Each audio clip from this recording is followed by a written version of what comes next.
Okay, hi guys. So, quick and easy video today. Well, first of all, you might notice in the background, interesting background there, we've got Godzilla versus Mega Godzilla. There you go. So, I tend to think, people in the 80s and 90s probably look forward to 2020 and thought, oh, by then we'll have flying cars and have a cure for cancer. But no, that's uh, that's where we're at. Some might say we've lost our way, but that's the best we got. So we're going to make the most of it. Anyway, so a bit more serious. So I spoke to a client yesterday, Paul, in London. So hi, Paul. And we were normally what we do on the video, or normally when I coach people on video, is we'll kind of look at exercise technique. They'll kind of show me through their webcam, and I'll coach them through that, make the adjustments we need to talk about the program, and obviously talk about the sort of day-to-day stuff, any flare-ups that might have occurred, any setbacks, things they might have learned about their back.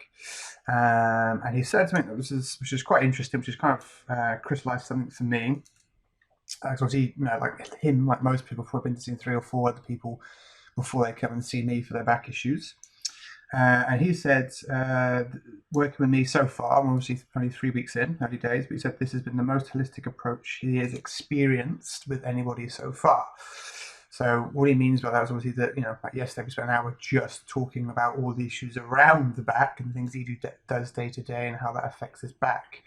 And if you want to ask my kind of honest opinion as to why a lot of back specialist programs don't necessarily work, it's because from the get-go they're in the wrong mindset and it's not set up to actually help you succeed. So what I mean by that, a lot of people, especially when they come to see me, the kind of approach of what they've been to see before is that they're looking for that cure, that treatment for back pain, that one thing that's going to like an on-off switch, just flick it off, and then the back will be good forevermore. You don't have to worry about it. The reality is, and this is the same for anyone I know who's got a good, solid track record of working with back pain for long term, and it's something I've learned from people like Professor Stuart McGill and obviously Dr. Andrew Locke in Melbourne as well, is rather than treating it as a treatment or looking for a cure when someone comes to see me, what I'm actually doing is I'm acting like a teacher. I'm actually helping educate them about their own back. So rather than just here's an exercise, good luck, coming in for a treatment, good luck, doesn't really work long term. Instead, what we're trying to do is I want that person when they come in, which and the basis for their success is solely dependent on how well they understand their back and the things around it.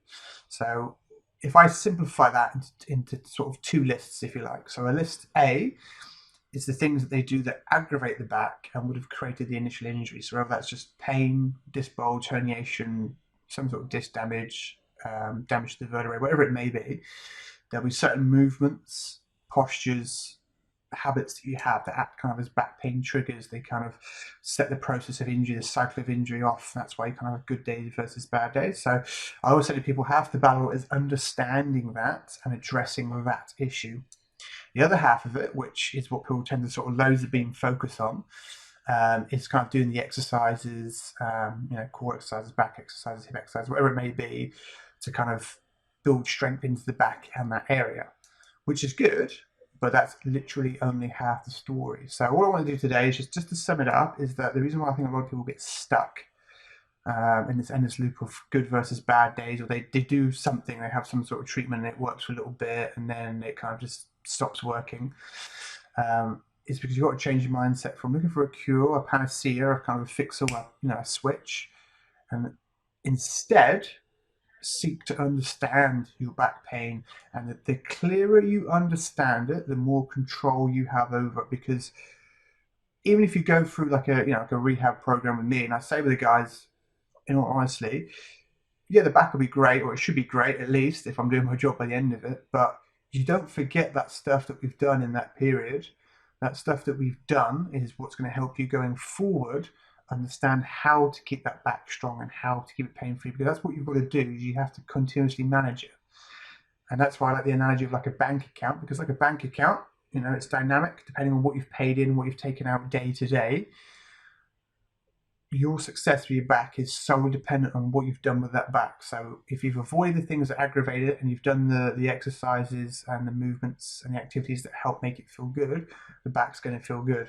If you get slack with either one of those two lists, both, even worse, then that back issue will come back as that bank balance starts to fade and starts to drop away. So again, my main point is don't look for a treatment or a cure for back pain. It doesn't exist. I mean, the only cure I can think of is to, you know, is to have 100%, removal of your spine. I mean, if you haven't got a spine, you're not going to get back pain, right? Um, but realistically, it's about education. So my job is not about treating people. It's not about teaching exercises. It's about helping people learn and understand about their back so that they can go away then and then they can manage it for the rest of their lives. To the point, and I always say this, to the point that if I saw them in, say, a year's time and they've got back issues, the first thing that comes up my mouth is going to be, well, you deserve it because you know what you're supposed to avoid and you know the things that you're supposed to do to keep it strong and to keep it pain-free. And you obviously, if the back pain has come back, you have adhered to those two lists. And for each person, those two lists are a little bit different. So again, what we're looking for is not a cure, it's not a treatment, it's an education. So anyone that you're working with in terms of your back pain, if you want long-term success, not just a little quick fix, is they're going to help you understand crystal clear the exact mechanics and the reasons behind your back pain, and then also help you understand why certain exercises, activities, movements help maintain the back in a strong, robust manner. And the clearer you get that, and the more you adhere to that clear understanding, the greater your success will be with your lower back pain. Anyway, thought for the day.